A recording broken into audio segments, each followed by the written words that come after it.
Rape के आज तक आपने कई मामले सुने होंगे, लेकिन आज जिस घटना की बात हम करने जा रहे हैं वहां पर रेप पीड़िता की पूरी जिंदगी यूपी पुलिस के एक फैसले के कारण बर्बाद हो गई। आज के समय में बाल विवाह जहां एक अपराध है, वहीं खुद यूपी पुलिस ने एक 13 साल की बच्ची की शादी करा दी है, और वो भी उससे जिसने उसके साथ रेप किया है, यानी कि उसकी जिंदगी और उसकी इज्जत पूरी तरह से तबाह कर दी है। इस पूरे मामले को जानेंगे उससे पहले हमारे सरकार से कुछ सवाल है, वो जान लेते हैं। जैसे क्या बाल विवाह अब भी अपराध नहीं? पुलिस को किसने दिया फैसले का अधिकार? क्या रेप के मामले में ऐसे होगी कार्रवाई? पीड़िता के साथ क्यों की गई लापरवाही? दोषी पुलिस और मौलवी पर कब होगा एक्शन? यूपी सरकार और प्रशासन जवाब दो।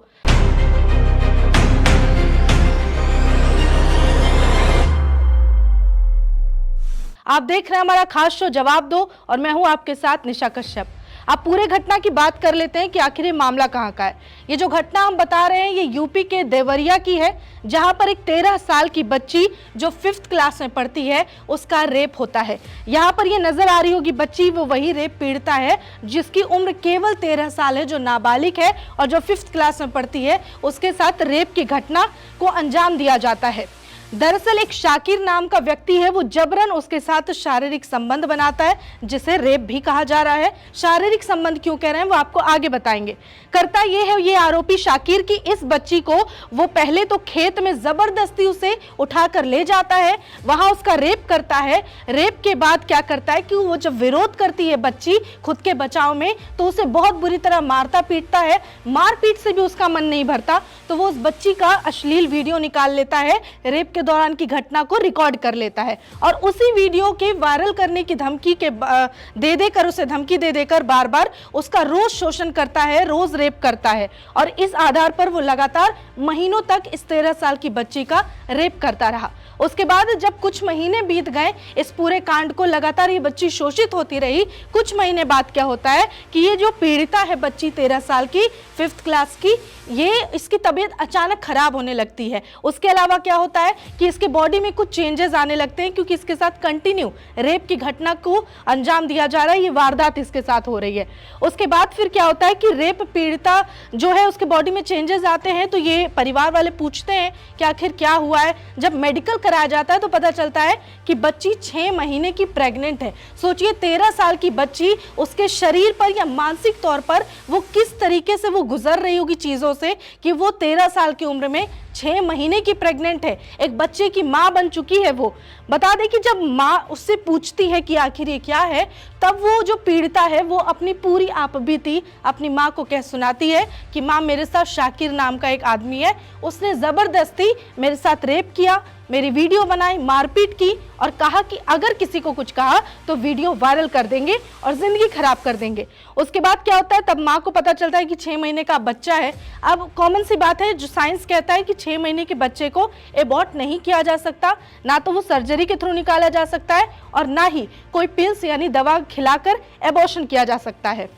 उसके बाद क्या होता है, पीड़ित परिवार पहुंच जाता है सीधे थाने, और थाने में जाकर मुकदमा दर्ज कराता है रेप का, जब वो बच्ची 6 महीने की प्रेग्नेंट हो जाती है। उसके बाद फिर पुलिस क्या करती है, यहाँ पर पुलिस की सबसे बड़ी लापरवाही कहेंगे, नाकामी कहेंगे, वो सामने आती है।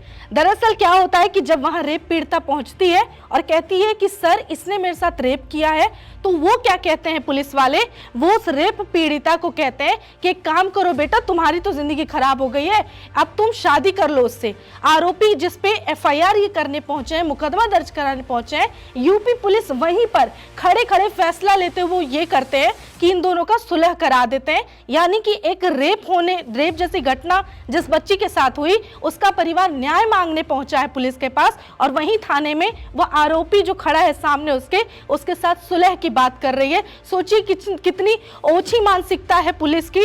भले पुलिस ने कुछ भी सोचकर ये फैसला लिया हो, लेकिन पुलिस के पास ये अधिकार नहीं है कि वो ये फैसला ले कि रेप पीड़िता को आवाज उठाने के बजाय आपस में सुलह कर लेनी चाहिए। यानी कि सीधे सीधे रेप पीड़िता जो है उसका जो अधिकार है न्याय मांगने मांगने का, उससे वो वंचित रह जा रही है। अब उसके बाद क्या होता है, पुलिस कहती है कि अच्छा एक काम करो, आपस में सुलह कर लो। सुलह करवाकर पुलिस पहुंच जाती है मस्जिद लेकर। वहां पर एक मौलवी होते हैं, अपने सामने पुलिस क्या करती है, कहती है मौलवी को कि इन दोनों की शादी करवा दो। अब सोचिए एक 13 साल की नाबालिग लड़की यानी माइनर लड़की, उसकी शादी सीधे सीधे एक तो बाल विवाह करवा रहे हैं। और कौन करवा रहा है, ये खुद यूपी पुलिस करवा रही है, जिन्हें ऐसे मामलों में रोकना चाहिए और जागरूकता फैलानी चाहिए। वो खुद इसके एक वो बन रहे हैं, साक्षी बन रहे हैं और बाल विवाह अपने सामने खुद से मौलवी से कह रहे हैं कि इन दोनों की शादी करवा दीजिए।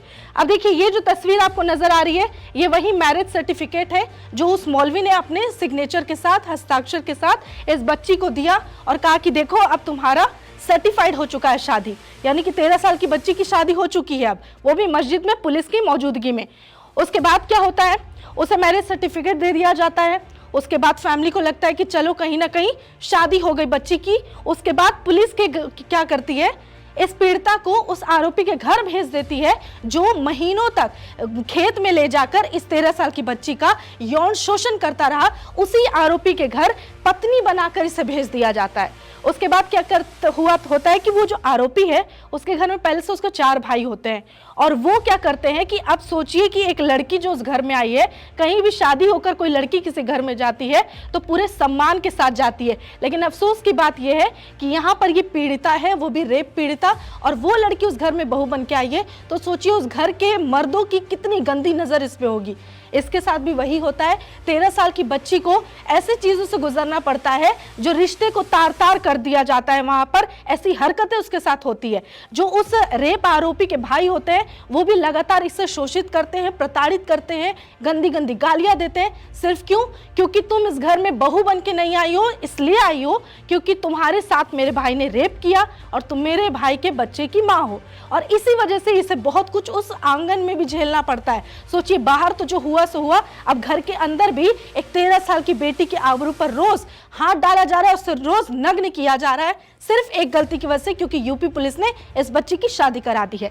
यानी कि अब आपके पास मंगलसूत्र, सिंदूर या कोई भी तरीका जो मुस्लिमों में होता है शादी के बाद कि अब आप आधिकारिक तौर पर पत्नी है तो आपका रोज रेप हो सकता है, यहाँ पर सीधे सीधे ये हो रहा है। उसके बाद क्या होता है कि वो जो चारों भाई होते हैं वो इस बच्ची को प्रताड़ित करते हैं। अब एक टाइम आ जाता है, डिलीवरी का टाइम पास आते रहता है बच्ची का, क्योंकि ऑलरेडी ये पीड़िता 6 महीने की प्रेग्नेंट होती है, 6 महीने का बच्चा गर्भ में होता है। उसके बाद क्या होता है कि ये भाई लोग सोचते हैं कि अब तो हमारा जो कांड है वो बाहर आ जाएगा, ये अब बाहर जाके शिकायत कर देगी। ऐसे में वो क्या करते हैं, उनकी क्रूरता की हद यहाँ भी खत्म नहीं होती। उसके बाद वो क्या करते हैं कि उनके पास बहुत सारी एक्सपायरी दवा होती है, वो इस पीड़िता को यानी कि 13 साल की जो है बच्ची मासूम, उसे खिला दिया जाता है ताकि वो भी मर जाए और उसके कोख में जो बच्चा पल रहा है वो भी मर जाए। सोचिए कि इस हद तक इसके साथ ये कांड किया जाता है ताकि किसी तरीके से ये जिंदगी भर के लिए ना बोल सके और उन लोग का जो भी करतूत है वो दुनिया के सामने ना आ सके। उसके बाद फिर क्या होता है कि 19 जनवरी 2025 यानी आज के लगभग 2-2.5 महीने पहले ये एक बच्चे को जन्म देती है और बच्चा दुनिया में आता है। ये वही बच्चा है जो रेप होने के बाद उस बच्ची के गर्भ में ठहर गया था।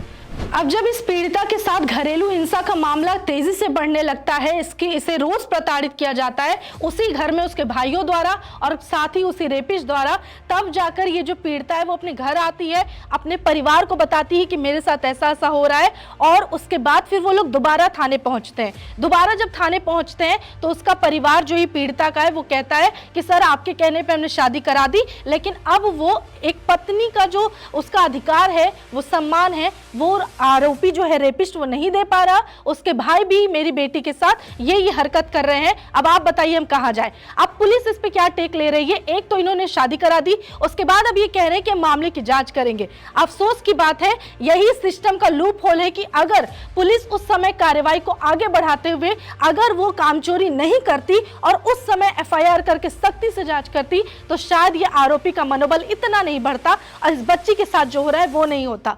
एक तो ये बच्ची ऑलरेडी प्रेग्नेंट थी, उसके बाद आपने उस बच्चे को तो जन्म लेने दिया, उसके अलावा आरोपी के साथ ही बांध दिया कि जाओ अलावा आधिकारिक तौर पर उसकी पत्नी बन जाओ और शोषित होती रहो। उसके अलावा अब सीधे सीधे सोशल मीडिया पर इस मुद्दे को लेकर बवाल मचा हुआ है, जहां लोग उन पुलिस कर्मियों पर कार्रवाई की मांग कर रहे हैं जिन्होंने इस बच्ची के साथ उस आरोपी की शादी करा दी। उसके अलावा वो मौलवी कहां चले गए थे, उनकी बुद्धि कहां चली गई थी कि वो एक 13 साल की नाबालिग बच्ची का जिसके साथ रेप हुआ है उसकी शादी उसी रेपिस्ट के साथ करा रहे हैं। तो यहाँ पर सीधे सीधे उस पुलिस और मौलवी पर कार्रवाई होने की बात कही जा रही है, कार्रवाई की मांग की जा रही है, क्योंकि पूरी तरह से यूपी पुलिस का फेलियर यहाँ साबित हो रहा है। अब सीधे सीधे सोचिए, अगर सारे मामले में जहाँ रेप होता है वहां अगर रेप करने वाले से शादी करा दिया जाए तो चलिए मानते एक पल के लोग ये सोच रहे होंगे, या सोशल मीडिया पे कुछ लोग ये भी कह रहे हैं कि एक तरह से सही हुआ कि रेप पीड़िता की शादी हो गई, उस बच्चे को किसी बाप का नाम मिला। मान लीजिए अगर इसी केस में अगर ये गैंग रेप होता तो वो बच्ची कितनों की पत्नी बनती, उस बच्चे का बाप कितने लोग होते, क्योंकि नाबालिग है ये बच्ची। एक तो इसकी शादी करा दी आपने, चलिए एक इंसान था आप इस पे से, लेकिन दूसरे पॉइंट पे ये पूरी तरह से कॉन्ट्राडिक्ट हो जाता है मामला। लेकिन ऐसे मामलों में सीधी सीधी बात है, आरोपी पे पॉक्सो लगना चाहिए था, और पॉक्सो जैसे जो वो लगाया जाता है आरोप, ये जो लगाया जाता है मुकदमा दर्ज किया जाता है, आप पॉक्सो के साथ खिलवाड़ कर रहे हैं। एक तो आप पे ही कार्रवाई होनी चाहिए कि पॉक्सो जैसे मामले में आपने कार्रवाई करने के बजाय कोई मुकदमा दर्ज कर रहा है तो उसे सुनने के बजाय आपने क्या किया, आपने इस पे पूरी तरह से लीपापोती करके और अपने आप को पीछे कर लिया कि हमने तो सुलह करा दी। अब सीधे सीधे यूपी प्रशासन को जवाब देना होगा कि उन दोषी पुलिसकर्मियों और उस मौलवी के साथ आप क्या करते हैं और उन पर क्या एक्शन लिया जाता है। आज दिनांक 18/4/25 को थाना तरकुलवा देवरिया में सोशल मीडिया पे एक खबर प्रदर्शित हुई, जिसकी जांच की गई तो पीड़िता एवं परिवारजन से संपर्क किया गया तो उन्होंने बताया कि एक नज़दीकी रिश्तेदार ने उनके नाबालिग लड़की से शारीरिक संबंध बनाया, जिसके पश्चात वो गर्भवती हुई, उसके एक बच्ची भी पैदा हुई है। इस संदर्भ में परिवारीजन ने तहरीर दी है, सुसंगत धाराओं में अभियोग पंजीकृत किया जा रहा है। नामित अभियुक्त को हिरासत में लेकर पूछताछ की जा रही है एवं इस संदर्भ में संपूर्ण प्रकरण की एक विस्तृत जांच भी की जा रही है। जब हमको 3 बजे 8 अप्रैल को 2024 में नंबर दिया, कौन दिया? सासुर उपगुद्दी ने, हाँ। और उसके बाद मैं बात नहीं करती, मेरे को टॉर्चर करने लगा, बात कर। मैं जब बात करने लगी मेरे को 10 बजे रात को बुलाया, 25 अप्रैल 2024 में। और उसके बाद जब सब हो गया, वो मेरा वीडियो बना लिया। वीडियो बनाने के बाद जब मैं बोली अम्मी को बताऊं तो बोल रहा है क्या कि बताएगी तो मैं वायरल कर दूंगा, ये कर दूंगा। तब मैं किसी को नहीं बताया। जब मम्मी को पता चला तो थाने में गई तो मेरा उम्र देख के तो साहब बोल दिए सुलह, वो पैसा दे दिए 100 को, और देने के बाद और सुलह कर दिए और तरकुलवा मस्जिद में निकाह पढ़ा दिया। अच्छा, उसके बाद आरोपी कई महीना के बच्चा था तुम्हारे? 7 महीने। ये कैसे पता चला? अम्मी ने से दादी करता था।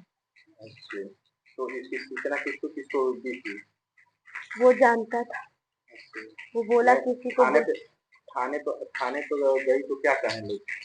शादी कर ले नहीं तो तेरा जिंदगी बर्बाद हो जाएगा। इसको बोले कि शादी कर दो अपनी लड़की का, नहीं तो उनका जिंदगी रद्द हो जाएगा। उसके बाद वो छोड़ के भाग गया निकाह के शादी कर देने के बाद? हाँ, तब से घर ही नहीं आया। जितना दिन में घर पे रही मिलती, ना बोला ना आया, घर पे ही नहीं आया। कितना उम्र है तुम्हारा? 13। कौन सा क्लास में पढ़ती है? 5 में। एक जो है निकाहनामा आपके यहाँ से जारी हुआ है नाबालिग बच्ची का, क्या कहेंगे इस पर? और इसमें यह है कि लड़का और लड़की बहुत दिनों से जो है इन दोनों में चल रहा था मामला, और ये दोनों पार्टी हमारे पास निकाह पढ़ाने के लिए आई तो मैंने उन लोगों को निकाह पढ़ाने से इनकार कर दिया और ये लोग यहाँ से जो है चले गए। फिर उसके बाद ये लोग दोनों पार्टी थाने में जा कर के आपस में सुलह समझौता करके फिर मेरे पास आए और उन लोगों ने कहा कि हम थाने से समझौता कर लिए हैं, आप निकाह पढ़ा दीजिए। फिर भी मैं उस पर रजामंद नहीं था, राज़ी नहीं था पढ़ाने के लिए। तो गांव के चंद बासर लोग आए और उन लोगों ने कहा कि जब थाने से समझौता हो चुका है तो फिर आपको निकाह पढ़ाने में क्या हर्ज है, निकाह पढ़ा दीजिए। तो इस बिना पर थाने का समझौते को देखते हुए हमने निकाह पढ़ा दिया।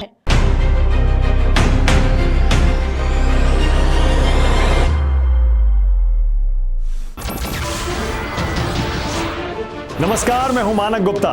अगर आपको हमारा ये वीडियो पसंद आया हो तो इसे लाइक और शेयर जरूर करें, और हाँ, हमें सब्सक्राइब और फॉलो करना ना भूलें ताकि आप देश और दुनिया की कोई खबर मिस ना करें। तो जुड़े रहिए हमारे साथ और देखते रहिए न्यूज़ 24।